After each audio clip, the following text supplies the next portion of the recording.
Coucou les beaux flamants roses, j'espère que vous allez bien, que tout se passe bien dans votre vie, c'est tout ce que je vous souhaite. Et aujourd'hui, on se retrouve pour ma pile à lire de l'automne et de l'hiver. Je fais toujours sur 2 saisons car je sais très bien que je me mets trop de livres, généralement une dizaine, douzaine, et du coup c'est rare quand je termine pour une saison. Alors je pourrais en mettre moins, mais voilà, j'aime bien en fait aller piocher dans ma bibliothèque et prendre ce que j'ai envie.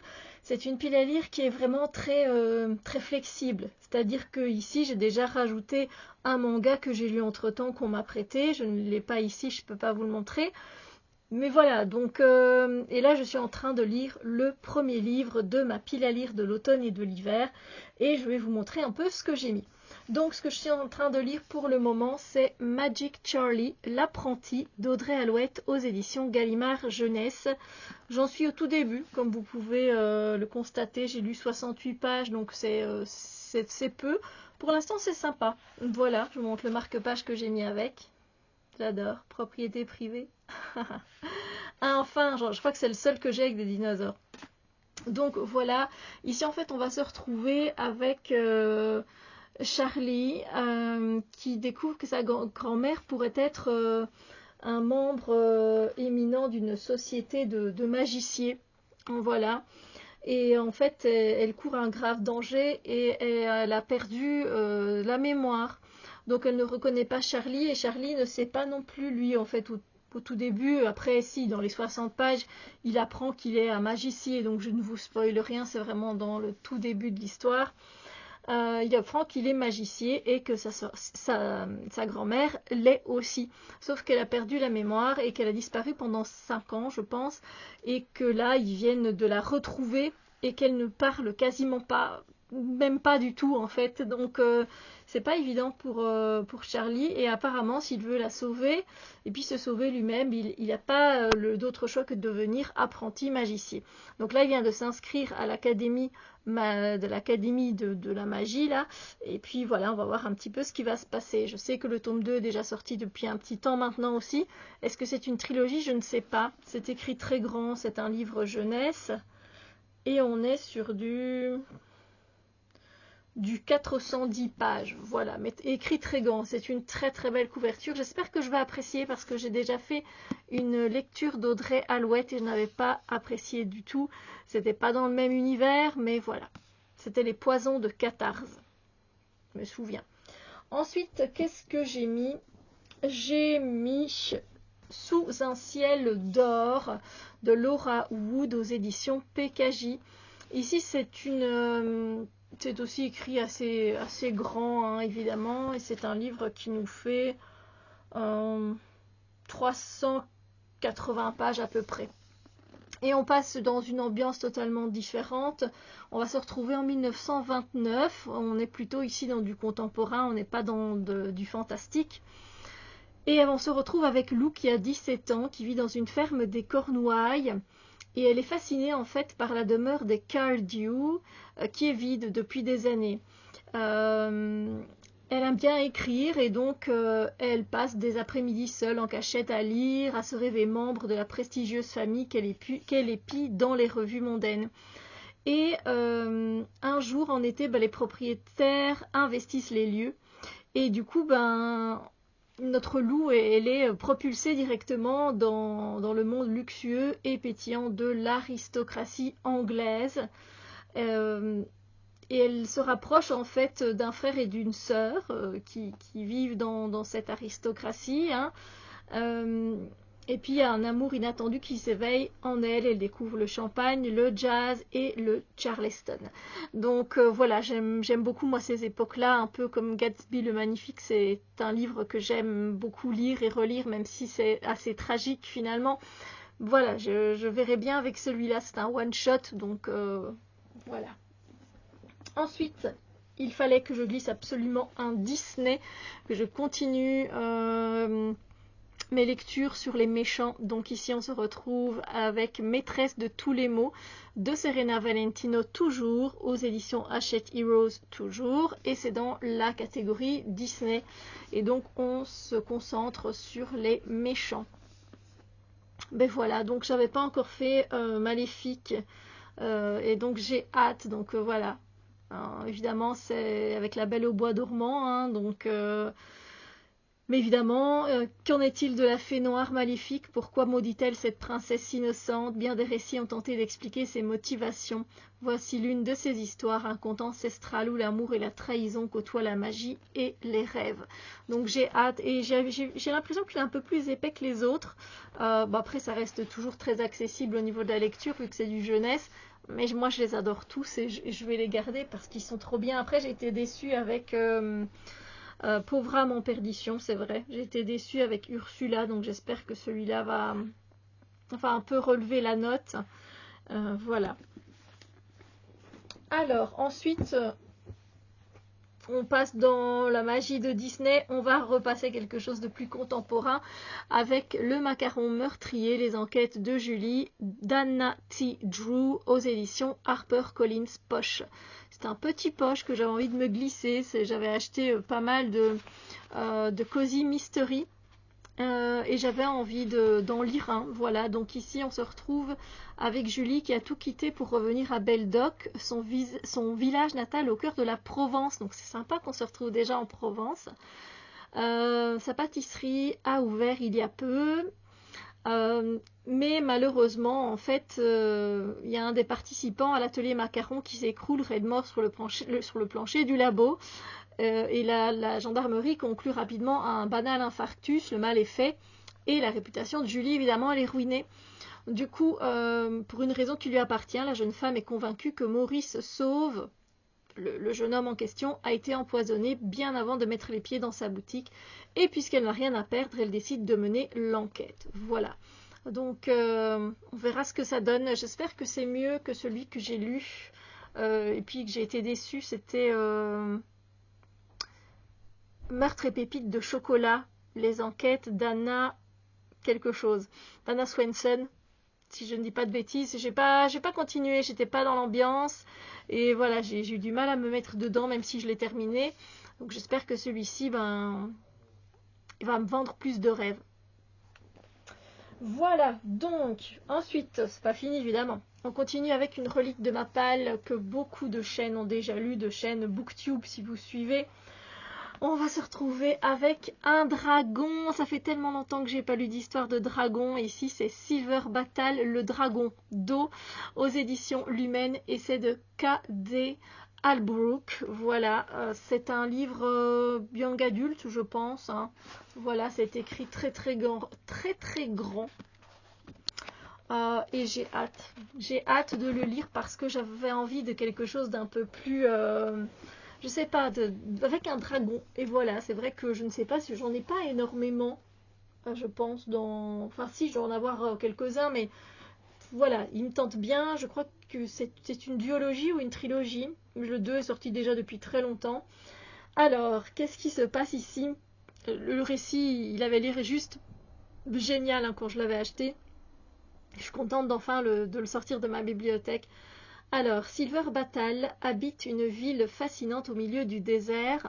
Perchée à flanc de falaise, des dizaines d'ateliers accueillent les artisans les plus divers.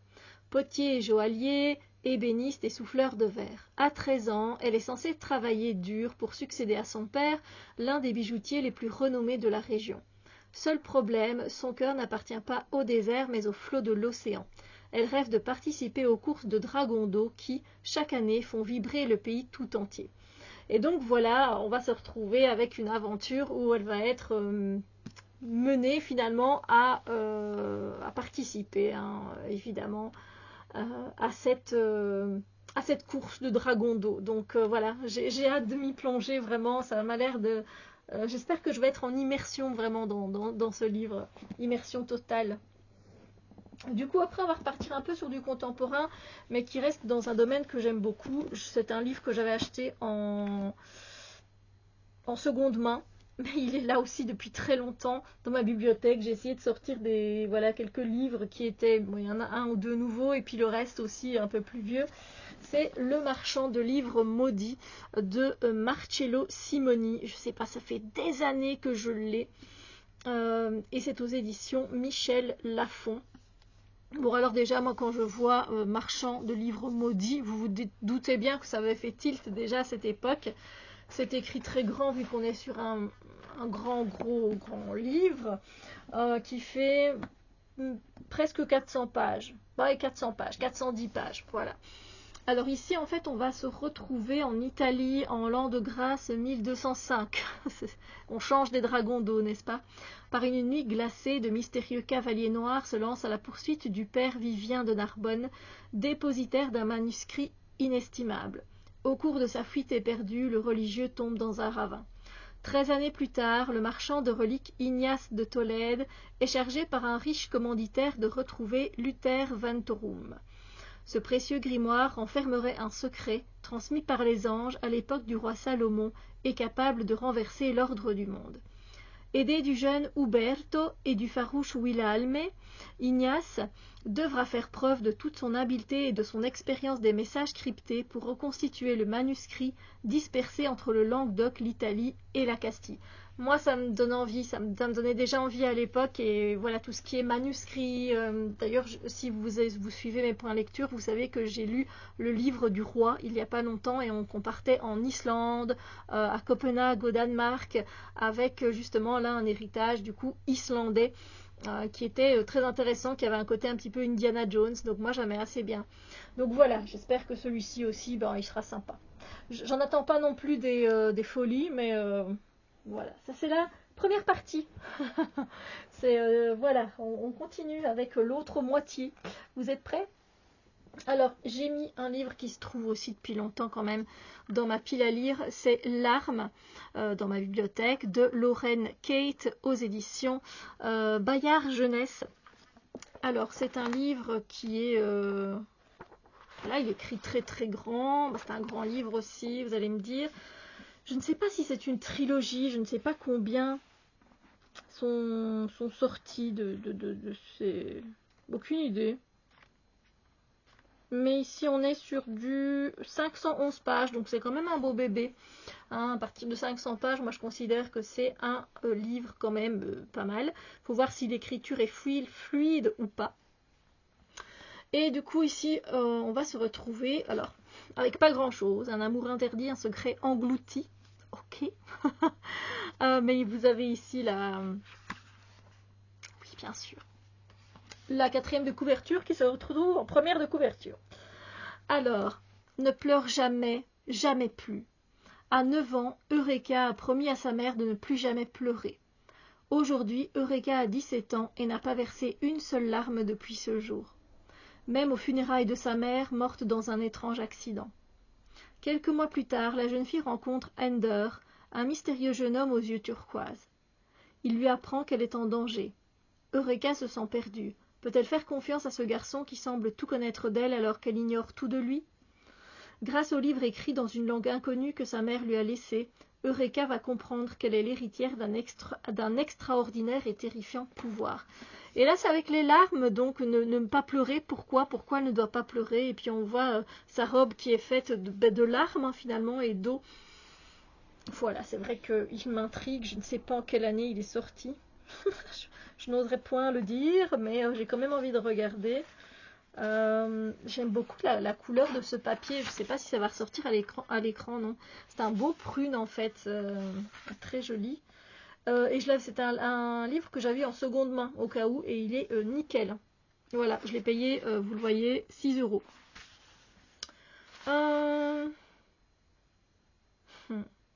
Alors la première fois, il a été traduit en 2000. Non, il est sorti. Voilà, a été édité en 2013 et pour la traduction française 2014. Donc ça va. Oui, 2014, ça ne fait que 8 ans qu'il a été traduit. Ensuite, j'avais quand même envie de rire, de mettre un peu de rire dans tout ça, parce qu'après les larmes, on a envie de rigoler quand même. J'ai encore menti de Gilles Le Gardinier. Voilà, et là aussi, c'est un qui est dans ma bibliothèque depuis longtemps. Gilles Le Gardinier, c'est une valeur sûre si on veut rire. Attention qu'il y a aussi des thrillers dans ce qu'il a pu faire. Donc voilà, tous ces romans ne sont pas marrants. Et d'ailleurs, moi, je m'étais arrêtée de lire Gilles Le Gardinier parce que justement, j'étais tombée sur un roman finalement qui était assez dramatique, assez tragique à la fin. C'est pour ça que j'avais arrêté.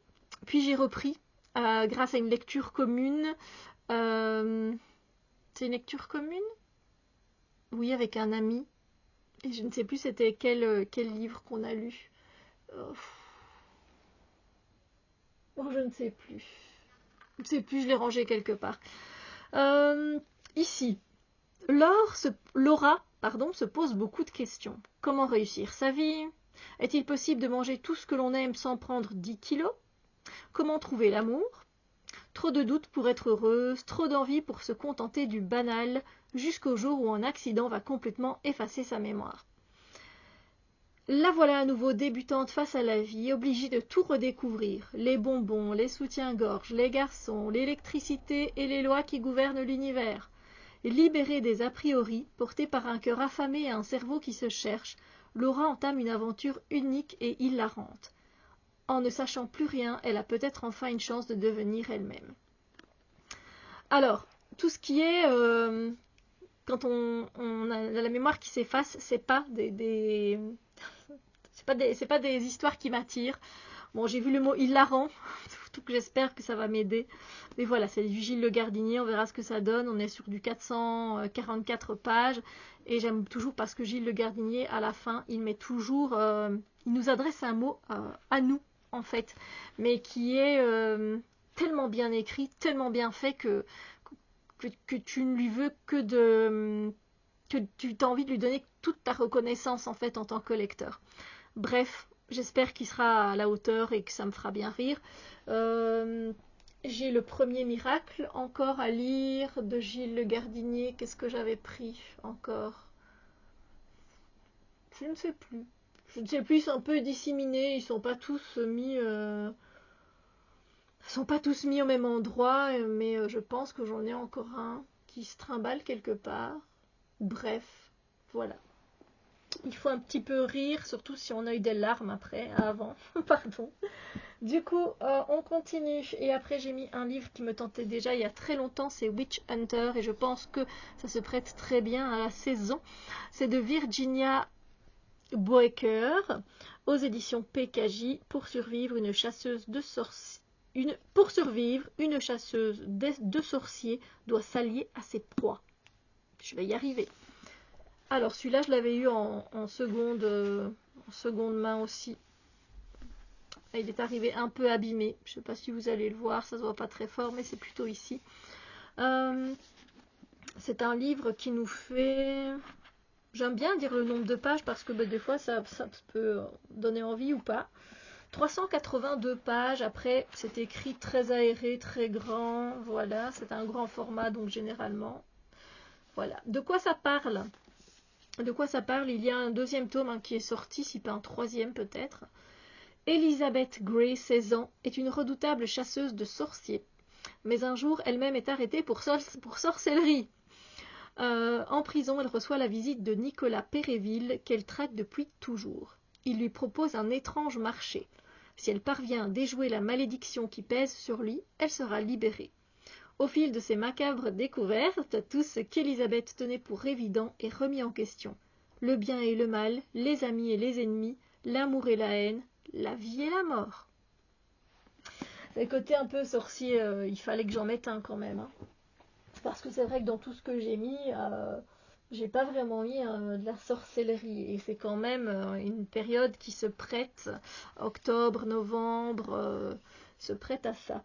Mais bon. Ensuite, j'ai mis un petit livre, un petit poche que j'ai sorti, que j'ai aussi depuis des années. C'est La femme à la clé de Von Vandermeer aux éditions 10-18. Petit, il ne fait que 212 pages, merci bien, mais par contre, il a l'air d'être assez bien écrit aussi, mais on voit bien que voilà, l'écriture, elle commence là au-dessus, elle termine là en bas. Parce que bon, il y en a, c'est pas comme ça. Hein. Mais il y a l'air d'avoir des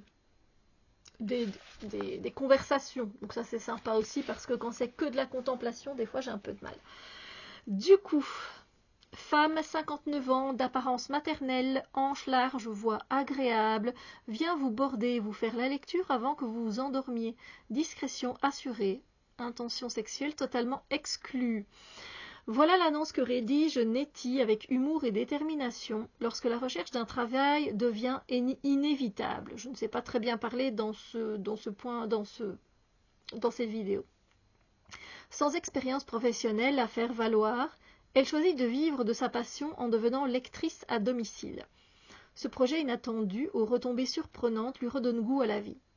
Malgré elle, Nettie devient la confidente, l'amie, donne et reçoit affection et tendresse. La femme à la clé, véritable hommage à la lecture, nous plonge dans un univers délicat et poétique en capturant les joies simples de l'existence. Voilà pourquoi j'avais pris ce livre. Il parle de lecture et je trouvais le concept assez sympa, le fait qu'elle aille lire à domicile. Et du coup, ben voilà. C'est vrai qu'on se retrouve quand même avec le marchand de livres maudits, hein, qui parle de livres aussi. Alors, ensuite il nous reste 2 livres et je vous laisse tranquille pour cette vidéo. Un livre, j'avais été séduit par la couverture à l'époque. La malédiction du tigre de Colin Hooke aux éditions PKJ. C'est un très vieux livre, je préfère vous le dire. Je l'ai acheté neuf. Et voilà, malédiction du tigre, comment ne pas tomber. Alors, il date de 2011 en anglais et en 2014 encore une fois. Donc, j'ai acheté beaucoup de livres en 2014. Et donc, nous voici avec un livre où c'est écrit assez grand. Voilà, nanana.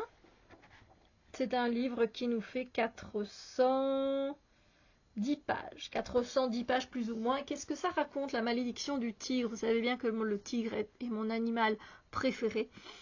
Donc, Kelsey a trouvé un boulot d'été pas comme les autres. Dans un cirque, elle doit soigner un extraordinaire tigre blanc, puis le ramener en Inde où il sera remis en liberté. Mais une fois au cœur de la jungle, l'animal se métamorphose. Sous les traits du tigre se cache Ren, le prince aîné du royaume indien de Mujalain, victime d'une malédiction de plus de 300 ans.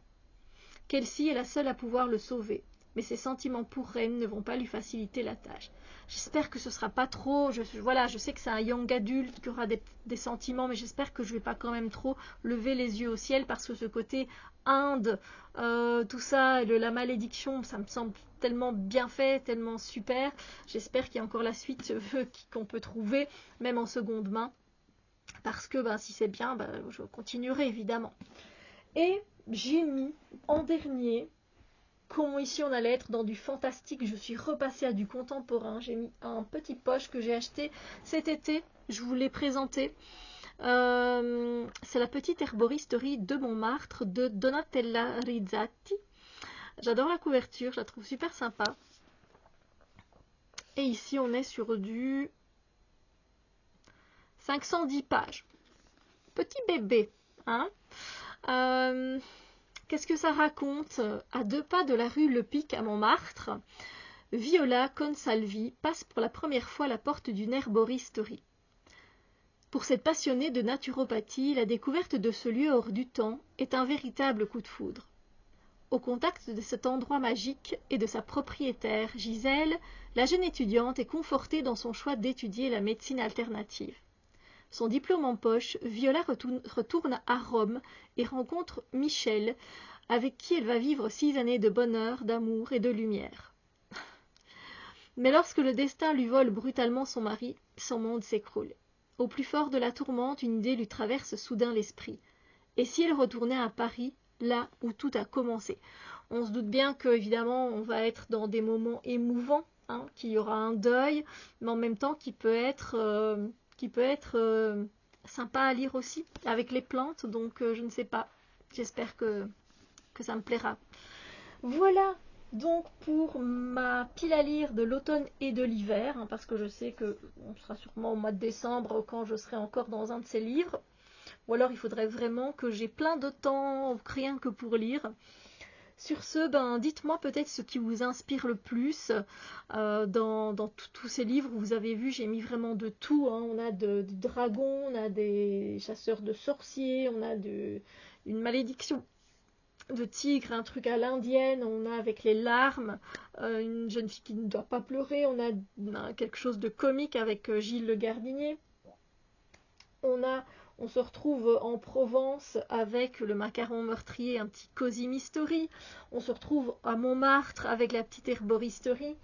Voilà, on va aller un petit peu dans les années folles avec Sous un ciel d'or. Dites-moi un petit peu ce qui vous tente le plus, je serais curieuse. Évidemment, je suis curieuse de le savoir. Sur ce, ben moi, je vais continuer à filmer des vidéos et puis je vais continuer aussi, dès que je peux, ma lecture de Magic Charlie. J'espère qu'il me tentera bien, hein, voilà, parce que pour l'instant, ça a l'air plutôt sympa. Donc on verra un petit peu le système de magie qui est mis en place dans ce livre.